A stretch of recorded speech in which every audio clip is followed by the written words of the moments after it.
ఓం అస్మద్గురుభ్యో నమః. లక్ష్మీనాథసమారంభాం నాదయామునమధ్యమాం అస్మదాచార్యపర్యంతం వందే గురుపరంపరం. వసుదేవసుతం దేవం కంసచానూరమర్దనం దేవకీ పరమానందం కృష్ణం వందే జగద్గురుం. ప్రియ భగవద్బంధువులందరూ నమస్కారం. ఈరోజు మనం భగవద్గీతలోని 28, 29, 30 శ్లోకాలు సంధానం చేసుకోబోతున్నాం. ఇందులో 28 దృష్టేమం స్వజనం కృష్ణ యోత్సవం సముపస్థితం సీదంతి మమ గాత్రాన్ముఖం చ పరిశుష్యతే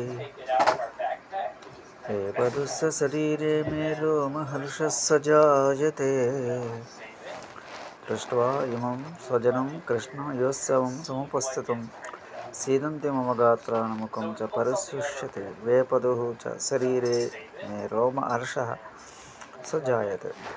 కృష్ణ, ఓ కృష్ణ, సముపస్థితం యుద్ధభూమికి చేరియున్న యోత్సవం యుద్ధాభిలాషతోనున్న ఇమం స్వజనం ఈ స్వజన సముదాయమగు దృష్ట్వా సూచి మమ నా యొక్క గాత్రాన్ని అంగములను సీదంతి పట్టుతొక్కుచున్నవి చ మరియు ముఖం నోరు పరిశుష్యతే ఎండిపోవచ్చును చ ఇంకను మే నా యొక్క శరీరమునందు ఏ పదవ కంపమ రోమ హర్షచ నగుర్బాటు కూడా జాయతే కలుగుచేస్తుంది. ఏ కృష్ణ ఇమం స్వజనం యోత్సవం సముపస్థితం దృష్ట్వా మమ గాత్రాన్ని సీదంతి ముఖం చ పరిశుష్యతే మే శరీరం ఏపతుః చ రోమహర్ష చ జాయతే.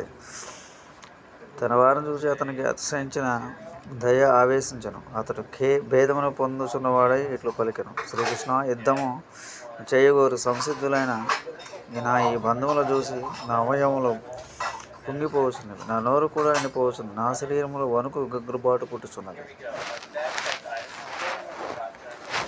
తదుపరి 30 గాంధీవం సంస్కృతే హస్తాత్ తక్షైవ పరిదగ్యతే న చ స్వప్నం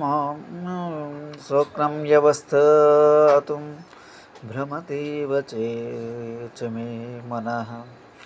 గాంధీవం చ సంస్కృతే హస్తాత్ తక్షైవ పరిహృత్యతే దగ్ధ్యతే న చ శక్నోమ్యవస్థితాం స్థాతుం భ్రమతీవ చ మే మనః. గాంధీవం సంస్కృతే హస్తాత్ తక్షైవ పరిదగ్ధ్యతే న చ శక్నోమి అవస్థాతుం భ్రమతి ఇవ చ మే మనః. హస్తాత్ చేతి నుండి, గాంధీవం అనే ధను సంస్కృతి జారిపోవచ్చున్నది, సచతక్ ఏవ మరియు చర్మము కూడా పరిదగ్యతే కాలిపోవచ్చున్నది, చమే అట్లే నా యొక్క మనస్సును భ్రమతి ఇవ భ్రమించున్నట్లు అవస్థాతం చ నిశ్చలముగా నిల్చున్నట్టు పునఃశక్నోమి సముద్రం కాకున్నాను.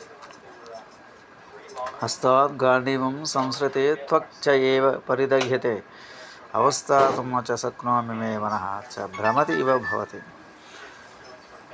చేతి నుండి గాంధీవం అనే పేరు గల ధనుస్సు జారిపోవచ్చున్నది, చర్మం కూడా కాలిపోవచ్చున్నది, నేను నిలబడలేకపోవచ్చున్నాను, నా మనసు భ్రమించుచున్నట్లు ఉన్నది.